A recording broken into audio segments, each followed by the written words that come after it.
ದಿಲ್ಲಿ ಸ್ಫೋಟ ಪ್ರಕರಣದ ತನಿಖೆ ಹೇಗಿರುತ್ತೆ? ಪೊಲೀಸ್, NIA, ಸೇನೆ ಯಾರದ್ದು ಯಾವ ಪಾತ್ರ? ವಿಜಯ ಕರ್ನಾಟಕ ವೆಬ್ ವೀಕ್ಷಕರಿಗೆ ನಮಸ್ಕಾರ. ನಾನು ಶಿವಮೂರ್ತಿ ಸೊರಬ. ನವೆಂಬರ್ 10ರಂದು ದಿಲ್ಲಿಯ ಕೆಂಪುಕೋಟೆಯ ಬಳಿ ಸಂಭವಿಸಿದ ಕಾರು ಸ್ಫೋಟ ಇಡೀ ದೇಶವನ್ನೇ ಬೆಚ್ಚಿ ಬೀಳಿಸಿದೆ. 12 ಜನ ಸಾವನ್ನಪ್ಪಿ 20ಕ್ಕೂ ಹೆಚ್ಚು ಜನ ಗಾಯಗೊಂಡಿರೋದು ನಿಮಗೆ ಗೊತ್ತೇ ಇದೆ. ಕಾರು ಸ್ಫೋಟದ ತನಿಖೆ ಕ್ಷಿಪ್ರಗತಿಯಲ್ಲಿ ನಡೀತಾ ಇದ್ದು, ಪ್ರಧಾನಿ ಮೋದಿ, ಗೃಹ ಸಚಿವ ಅಮಿತ್ ಶಾ, ರಕ್ಷಣಾ ಸಚಿವ ರಾಜನಾಥ್ ಸಿಂಗ್ ಎಲ್ಲರೂ ಉಗ್ರರಿಗೆ ಎಚ್ಚರಿಕೆಯನ್ನ ನೀಡಿದ್ದಾರೆ. ಈಗಾಗಲೇ ದಿಲ್ಲಿ ಪೊಲೀಸರ ಜೊತೆಗೂಡಿ NIA ತನಿಖೆಯ ಅಖಾಡಕ್ಕೆ ಇಳಿದಿದೆ. UAPA ಕಾಯ್ದೆಯಡಿ ಪ್ರಕರಣವನ್ನು ದಾಖಲಿಸಿಕೊಂಡಿರುವ NIA ವೇಗವಾಗಿ ತನಿಖೆಯನ್ನು ನಡೆಸ್ತಾ ಇದೆ. ಈ ಕೇಸ್ನಲ್ಲಿ ಭಾರತೀಯ ಸೇನೆ ಎಂಟ್ರಿ ಆಗುತ್ತಾ ಎಂಬ ಪ್ರಶ್ನೆ ಕೂಡ ಜನರನ್ನ ಕಾಡ್ತಾ ಇದೆ. ಆದರೆ ಉತ್ತರ ಅಷ್ಟು ಸಿಂಪಲ್ ಇಲ್ಲ. ಯಾಕಂದ್ರೆ ಇಂತಹ ಪ್ರತಿಯೊಂದು ಕಾರ್ಯಾಚರಣೆಯ ಹಿಂದೆ ಗುಪ್ತಚರ ಭದ್ರತೆ ಮತ್ತು ರಕ್ಷಣಾ ಪಡೆಗಳ ನಡುವೆ ದೊಡ್ಡ ಲಿಂಕ್ ಇರುತ್ತೆ. ಪ್ರತಿಯೊಂದು ಸಂಸ್ಥೆಗೂ ಅದರದ್ದೇ ಆದ ಕಠಿಣ ಲೀಗಲ್ ಲಿಮಿಟ್ಗಳು ಇದ್ದು ಅವುಗಳಿಗೆ ಬದ್ಧವಾಗಿರಬೇಕಾಗುತ್ತೆ. ಸುಳಿವುಗಳನ್ನು ಹಂಚಿಕೊಳ್ಳುವುದರಿಂದ ಹಿಡಿದು ದಾಳಿಗಳನ್ನು ನಡೆಸುವವರೆಗಿನ ಪ್ರಕ್ರಿಯೆ ಹೊರಗಿನಿಂದ ನೋಡಿದಷ್ಟು ಸಿಂಪಲ್ ಆಗಿರಲ್ಲ. ಹಾಗಾದರೆ ತನಿಖೆ ಹೇಗಿರುತ್ತೆ? ಯಾವ ಸಂಸ್ಥೆ ಏನು ಮಾಡುತ್ತೆ? ಇಂಡಿಯನ್ ಆರ್ಮಿ ನಿಜವಾಗಲೂ ಇಂತಹ ಕೇಸ್ನಲ್ಲಿ ಎಂಟ್ರಿ ಕೊಡುತ್ತಾ? ಡೀಟೇಲ್ ಆಗಿ ನೋಡೋಣ.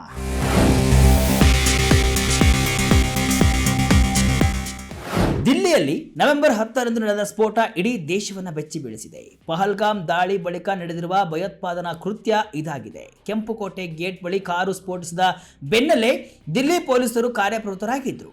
ಸುಮಾರು 200ಕ್ಕೂ ಹೆಚ್ಚು ಪೊಲೀಸರು 100ಕ್ಕೂ ಹೆಚ್ಚು CCTVಗಳನ್ನು ಬೆನ್ನತ್ತಿದ್ರು. ಅದಲ್ಲದೆ ಹಲವು ಹೋಟೆಲ್ಗಳ ಮೇಲೆ ರೇಡ್ ಅನ್ನು ಕೂಡ ಮಾಡಿದ್ರು. ದಿಲ್ಲಿ ಪೊಲೀಸರ ಪ್ರಕಾರ ಕೆಂಪುಕೋಟೆ ಸ್ಫೋಟದ ತನಿಖೆ ಇನ್ನೂ ಆರಂಭಿಕ ಹಂತದಲ್ಲಿದೆ. ತಂಡಗಳು ಈಗಲೂ ವಿಧಿವಿಜ್ಞಾನ ವಿಶ್ಲೇಷಣೆ, CCTV ದೃಶ್ಯಾವಳಿಗಳ ಪರಿಶೀಲನೆ ಮತ್ತು ಘಟನೆಯಲ್ಲಿ ಭಾಗಿಯಾದ ವಾಹನಗಳನ್ನು ಪತ್ತೆ ಹಚ್ಚುವ ಕೆಲಸದಲ್ಲಿ ನಿರತವಾಗಿವೆ. ಯಾವಾಗ ಕಾರು ಸ್ಫೋಟಕ್ಕೆ ಉಗ್ರರ ಲಿಂಕು ಸಿಕ್ತೋ ಆಗ ರಾಷ್ಟ್ರೀಯ ತನಿಖಾ ದಳ ಕೈ ಜೋಡಿಸಿದೆ. ಭಯೋತ್ಪಾದನೆ ನಿಗ್ರಹಕ್ಕಾಗಿ ವಿಶೇಷವಾಗಿ ಇರುವ NIA ಈಗ ಕೇಸ್ಗೆ ಎಂಟ್ರಿ ಕೊಟ್ಟಿದ್ದು ತನಿಖೆಯ ನೇತೃತ್ವವನ್ನು ವಹಿಸಿದೆ. ಈಗಾಗಲೇ ಕಾನೂನು ಬಾಹಿರ ಚಟುವಟಿಕೆಗಳ ಕಾಯ್ದೆ ಅಂದರೆ UAPA ಮತ್ತು ಸ್ಫೋಟಕ ವಸ್ತುಗಳ ಕಾಯ್ದೆಯ ಅಡಿಯಲ್ಲಿ FIR ದಾಖಲಿಸಲಾಗಿದೆ. ಗೃಹ ಸಚಿವ ಅಮಿತ್ ಶಾ ಅವರೇ ಹೇಳಿರುವಂತೆ ಎಲ್ಲ ಆಯಾಮಗಳಲ್ಲೂ ಕೂಡ ತನಿಖೆಯನ್ನು ನಡೆಸಲಾಗ್ತಾ ಇದೆ. ದಿಲ್ಲಿ ಬ್ಲಾಸ್ಟ್ ಕೇಸ್ನ ತನಿಖೆ ಹೇಗಿರುತ್ತೆ? ಈ ಕೇಸ್ನಲ್ಲಿ FSL ವರದಿಯೇ ಪ್ರಮುಖ. ತನಿಖೆ ಹೇಗಿರುತ್ತೆ ಎಂಬುದನ್ನು ನೋಡಿದರೆ, ಸದ್ಯಕ್ಕೆ ತನಿಖಾಧಿಕಾರಿಗಳು ವಾಹನದ ಮೂಲವನ್ನು ಪತ್ತೆ ಹಚ್ಚುವುದು, ಶಂಕಿತರ ಚಲನವಲನಗಳ ನಕ್ಷೆ ತಯಾರಿಸುವುದು ಮತ್ತು ಘಟನಾ ಸ್ಥಳದಿಂದ ಸಂಗ್ರಹಿಸಿದ ಮಾದರಿಗಳನ್ನು ವಿಶ್ಲೇಷಿಸುವುದರ ಮೇಲೆ ಸಂಪೂರ್ಣ ಗಮನವನ್ನು ಹರಿಸಿದ್ದಾರೆ. FSL ವರದಿ ಬಂದ ನಂತರ ಯಾವ ರೀತಿಯ ಸ್ಫೋಟಕಗಳನ್ನು ಬಳಸಲಾಗಿದೆ ಎಂಬುದು ಸ್ಪಷ್ಟವಾಗಲಿದೆ. ಸದ್ಯದ ಮಾಹಿತಿ ಪ್ರಕಾರ ಸ್ಫೋಟ ನಡೆದ ಸ್ಥಳದಲ್ಲಿ 2 ರೀತಿಯ ಸ್ಫೋಟಕಗಳು ಸಿಕ್ಕಿವೆ ಅಂತ ಹೇಳಲಾಗ್ತಿದೆ. ಆದರೆ ಅಲ್ಲಿಯವರೆಗೆ ಯಾವುದೇ ಆಧಾರರಹಿತ ಹೇಳಿಕೆಗಳನ್ನು ನೀಡಲು ಅಧಿಕಾರಿಗಳು ನಿರಾಕರಿಸುತ್ತಿದ್ದಾರೆ. ಸಂಪೂರ್ಣ ಚಿತ್ರಣ ಕೆಲವೇ ದಿನಗಳಲ್ಲಿ ಬರಲಿದೆ. ಈ ಪ್ರಕರಣದ ತನಿಖೆಯಲ್ಲಿ ಕೇವಲ ದಿಲ್ಲಿ ಪೊಲೀಸ್ ಹಾಗೂ ರಾಷ್ಟ್ರೀಯ ತನಿಖಾ ಸಂಸ್ಥೆ ಅಂದರೆ NIA ಮಾತ್ರ ಇಲ್ಲ, ಇವುಗಳ ಜೊತೆ ಹಲವು ಸಂಸ್ಥೆಗಳು ಕೂಡ ಉಗ್ರರನ್ನ ಬೆನ್ನತ್ತಿವೆ. ತನಿಖಾ ಕಣದಲ್ಲಿರುವ ಏಜೆನ್ಸಿಗಳು ಯಾವುವು? ಯಾರದ್ದು ಯಾವ ಜವಾಬ್ದಾರಿ ಗೊತ್ತಾ? ಹಾಗಾದ್ರೆ ದಿಲ್ಲಿ ಕೇಸ್ನ ತನಿಖೆಯಲ್ಲಿ ಯಾವೆಲ್ಲ ಏಜೆನ್ಸಿಗಳು ಕೆಲಸವನ್ನು ಮಾಡ್ತಿವೆ? ಅಧಿಕೃತ ಪ್ರೆಸ್ ಇನ್ಫಾರ್ಮೇಷನ್ ಬ್ಯೂರೋದ ಮಾಹಿತಿ ಪ್ರಕಾರ ಸ್ಥಳೀಯ ಕಾನೂನು ಜಾರಿ ಸಂಸ್ಥೆಯಾಗಿರುವ ದಿಲ್ಲಿ ಪೊಲೀಸ್ ಈ ಕೇಸ್ನಲ್ಲಿ ಪ್ರಮುಖ ಪಾತ್ರವನ್ನು ವಹಿಸಿದೆ. ಯಾವುದೇ ಘಟನೆ ನಡೆದಾಗ ಮೊದಲು ಸ್ಥಳಕ್ಕೆ ಧಾವಿಸುವ ಫಸ್ಟ್ ರೆಸ್ಪಾಂಡರ್ಸ್ ಇವರಾಗಿದ್ದಾರೆ. ಬಳಿಕ ರಾಷ್ಟ್ರೀಯ ತನಿಖಾ ಸಂಸ್ಥೆ ಬಂದಿದ್ದು, ಇದು ದೇಶದ ಪ್ರಮುಖ ಭಯೋತ್ಪಾದನಾ ನಿಗ್ರಹ ಸಂಸ್ಥೆಯಾಗಿದ್ದು ಇಂತಹ ಪ್ರಕರಣಗಳ ತನಿಖೆ ನಡೆಸುವುದು ಇದರ ಪ್ರಮುಖ ಕಾರ್ಯವಾಗಿದೆ. ಈಗ ಇವರಲ್ಲಿಯೇ FIR ದಾಖಲಾಗಿರುವುದರಿಂದ ಸ್ಥಳೀಯ ಕಾನೂನು ಜಾರಿ ಸಂಸ್ಥೆಯಾದ ದಿಲ್ಲಿ ಪೊಲೀಸರು ಇವರಿಗೆ ಸಹಾಯವನ್ನು ಮಾಡಲಿದ್ದಾರೆ. ಇದರ ಜೊತೆ ಇಂಟೆಲಿಜೆನ್ಸ್ ಬ್ಯೂರೋ ಕೂಡ ಇದೆ. ಇದು ರಾಷ್ಟ್ರೀಯ ಗುಪ್ತಚರ ಸಂಸ್ಥೆಯಾಗಿದ್ದು ಉನ್ನತ ಮಟ್ಟದ ಪರಿಶೀಲನಾ ಸಭೆಗಳಲ್ಲಿ ಭಾಗವಹಿಸಿ ಪ್ರಮುಖ ಸುಳಿವುಗಳನ್ನು ನೀಡುತ್ತೆ. ಅದಲ್ಲದೆ ವಿಧಿವಿಜ್ಞಾನ ಪ್ರಯೋಗಾಲಯ ಕೂಡ ಈ ತನಿಖೆಯ ಭಾಗವಾಗಿದ್ದು ಘಟನಾ ಸ್ಥಳದಿಂದ ಮಾದರಿಗಳನ್ನು ಸಂಗ್ರಹಿಸಿ ಅವುಗಳನ್ನು ವೈಜ್ಞಾನಿಕವಾಗಿ ವಿಶ್ಲೇಷಿಸುವ ಜವಾಬ್ದಾರಿಯನ್ನು ಹೊತ್ತಿದೆ. ರಾಷ್ಟ್ರೀಯ ಭದ್ರತಾ ಪಡೆ ಕೂಡ ಇದ್ದು ಉಗ್ರರ ನಿಗ್ರಹ ಮತ್ತು ಬಾಂಬ್ ನಿಷ್ಕ್ರಿಯದಂತಹ ಕಾರ್ಯಾಚರಣೆಗಳನ್ನು ನಡೆಸಲಿದ್ದಾರೆ. Last but not the least ಎಂಬಂತೆ ದಿಲ್ಲಿ ಪೊಲೀಸ್ ವಿಶೇಷ ಘಟಕ ಮತ್ತು ಅಪರಾಧ ವಿಭಾಗ ಇದ್ದು NIA ಜೊತೆ ನಿಖರ ಸಂಪರ್ಕ ಹೊಂದಿ ಕೇಸ್ ವಿಚಾರಣೆಯನ್ನು ನಡೆಸ್ತಾ ಇವೆ. ಕೇಸ್ಗೆ ಸೇನೆ ಯಾವಾಗ ಎಂಟ್ರಿ ಕೊಡುತ್ತೆ? ದೇಶದಲ್ಲಿ AFSPA ಕಾನೂನಿನ ಪಾತ್ರವೇನು? ಈಗ ಎಲ್ಲರನ್ನೂ ಕೂಡ ಕಾಡುವಂತಹ ಪ್ರಮುಖ ಪ್ರಶ್ನೆ ಏನಪ್ಪಾ ಅಂತಂದ್ರೆ, ಇಂತಹ ಪ್ರಕರಣಗಳಲ್ಲಿ ಭಾರತೀಯ ಸಶಸ್ತ್ರ ಪಡೆಗಳು ಯಾವಾಗ ಎಂಟ್ರಿ ಕೊಡ್ತಾವೆ ಎಂಬುದು.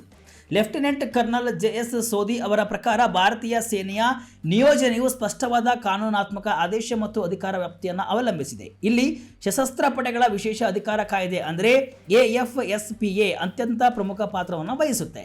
ಜಮ್ಮು ಮತ್ತು ಕಾಶ್ಮೀರ, ಮಣಿಪುರದ ಕೆಲವು ಭಾಗಗಳು ಮತ್ತು ಈಶಾನ್ಯದ ಕೆಲವು ಪ್ರದೇಶಗಳಲ್ಲಿ AFSPA ಜಾರಿಯಲ್ಲಿದೆ. ಈ ಪ್ರದೇಶಗಳಲ್ಲಿ ಭಾರತೀಯ ಸೇನೆಗೆ ಸಂಪೂರ್ಣ ಆಪರೇಷನ್ ನಡೆಸಲು ಅಧಿಕಾರವಿರುತ್ತೆ.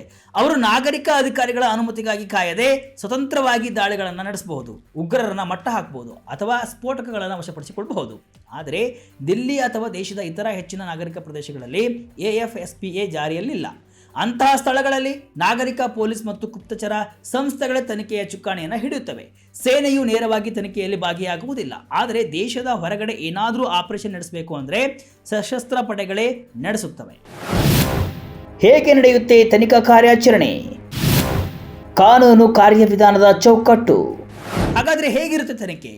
ಕಾನೂನು ವಿಧಾನಗಳೇನು ಎಂಬುದನ್ನು ನೋಡುವುದಾದರೆ, ಭಯೋತ್ಪಾದಕ ದಾಳಿ ಅಥವಾ ಸ್ಫೋಟದಂತಹ ಘಟನೆಗಳು ನಡೆದಾಗ ಭಾರತದ ಭದ್ರತಾ ಮತ್ತು ತನಿಖಾ ಸಂಸ್ಥೆಗಳು ಒಂದು ನಿರ್ದಿಷ್ಟವಾದ ಕಾರ್ಯವಿಧಾನವನ್ನು ಅಂದರೆ SOPಯನ್ನು ಫಾಲೋ ಮಾಡುತ್ತವೆ. ಇಲ್ಲಿ UAPA ಕಾಯ್ದೆ 1967 ಭಯೋತ್ಪಾದನಾ ನಿಗ್ರಹಕ್ಕೆ ಕಾನೂನಾತ್ಮಕ ಅಡಿಪಾಯ ಒದಗಿಸುತ್ತೆ. ಅದರ ಜೊತೆ NIA ಕಾಯ್ದೆ 2008 ದೇಶಾದ್ಯಂತ ಭಯೋತ್ಪಾದನೆ ಸಂಬಂಧಿತ ಅಪರಾಧಗಳನ್ನು ತನಿಖೆ ಮಾಡಲು NIAಗೆ ಅಧಿಕಾರವನ್ನು ನೀಡುತ್ತೆ. ಇದರ ಜೊತೆ ಇದೇ ಜೂನ್ 2025ರಲ್ಲಿ NSG ರಾಜ್ಯ ಪೊಲೀಸ್ ಒಪ್ಪಂದ ಆಗಿದ್ದು, ಇದು NSG ಮತ್ತು ರಾಜ್ಯ ಪೊಲೀಸರ ನಡುವೆ ಸಮನ್ವಯ ಸಾಧಿಸಲು ರಾಷ್ಟ್ರೀಯ ಮಟ್ಟದ ಮೊದಲ ಭಯೋತ್ಪಾದನಾ ನಿಗ್ರಹ SOP ಆಗಿದೆ. ಈ ಎಲ್ಲವೂ ದೇಶದಲ್ಲಿ ಭಯೋತ್ಪಾದನಾ ನಿಗ್ರಹದ ತನಿಖೆ ಹಾಗೂ ಕಾರ್ಯಾಚರಣೆಗೆ ಕಾನೂನಿನ ಮಾನ್ಯತೆಯನ್ನು ನೀಡುತ್ತವೆ.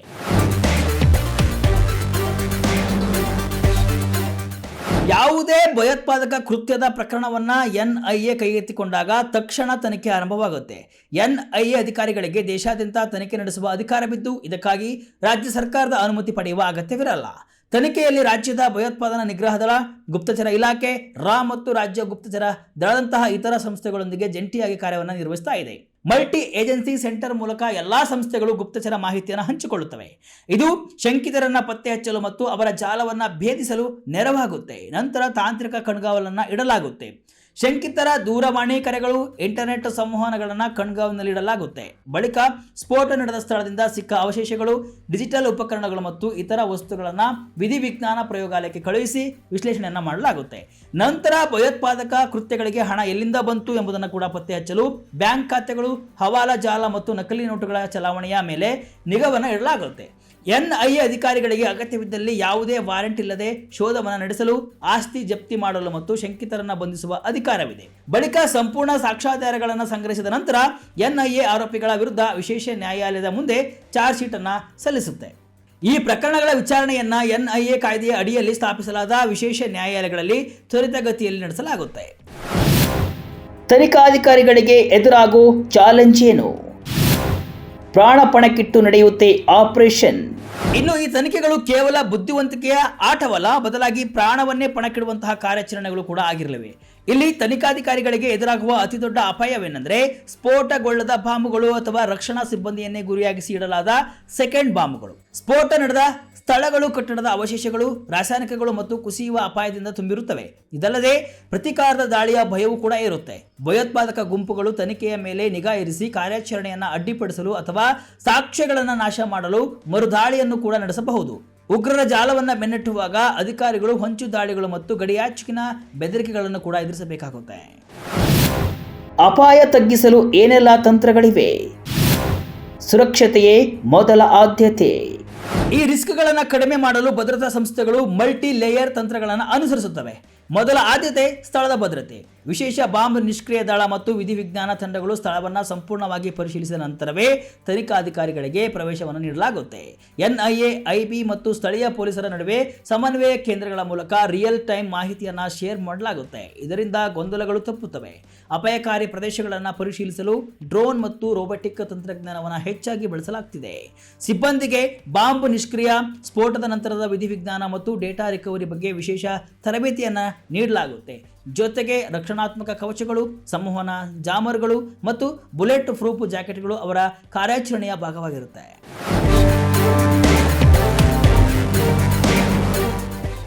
ನಲ್ಲಿ ದಿಲ್ಲಿಯಲ್ಲಿ ನಡೆದ ಸ್ಫೋಟದ ತನಿಖೆ ಒಂದೇ ಸಂಸ್ಥೆಯ ಜವಾಬ್ದಾರಿಯಲ್ಲ, ಇದು ಒಂದು ಸಂಕೀರ್ಣ ಬಹುಸಂಸ್ಥೆಗಳ ಮತ್ತು ಕಾನೂನುಬದ್ಧವಾಗಿ ನಡೆಯುವ ಆಪರೇಷನ್ ಆಗಿದೆ. ದಿಲ್ಲಿಯಂತಹ ಮಹಾನಗರದಲ್ಲಿ ಪೊಲೀಸ್ ಮತ್ತು NIAನಂತಹ ವಿಶೇಷ ಸಂಸ್ಥೆಗಳೇ ತನಿಖೆಯ ಮುಂದಾಳತ್ವ ವಹಿಸುತ್ತವೆ. ತೆರೆಮರೆಯಲ್ಲಿ ಪ್ರತಿಕ್ಷಣವೂ ಅಪಾಯವನ್ನು ಎದುರಿಸುತ್ತಾ ನಮ್ಮ ಭದ್ರತಾ ಸಂಸ್ಥೆಗಳು ದೇಶದ ಸುರಕ್ಷತೆಗಾಗಿ ಹೇಗೆ ಕೆಲಸವನ್ನು ಮಾಡುತ್ತವೆ ಎಂಬುದಕ್ಕೆ ಇದೊಂದು ಸ್ಪಷ್ಟ ನಿದರ್ಶನವಾಗಿದೆ. ಮುಂದೆ ಏನಾಗುತ್ತೆ ಎಂಬುದನ್ನು ಕಾದು ನೋಡೋಣ. ಇದಿಷ್ಟು ಇವತ್ತಿನ ವಿಶೇಷ. ಇದೇ ರೀತಿಯ ಹಲವು ವಿಶ್ಲೇಷಣೆಯ ಮಾಹಿತಿ ಅಷ್ಟೇ ಅಲ್ಲ, ಮನೋರಂಜನೆಯ ವಿಡಿಯೋಗಳಿಗಾಗಿ ವಿಜಯ ಕರ್ನಾಟಕ ವೆಬ್ಸೈಟ್, ಫೇಸ್ಬುಕ್ ಹಾಗೂ ಯೂಟ್ಯೂಬ್ ಪೇಜನ್ನು ಫಾಲೋ ಮಾಡಿ. ಧನ್ಯವಾದಗಳು.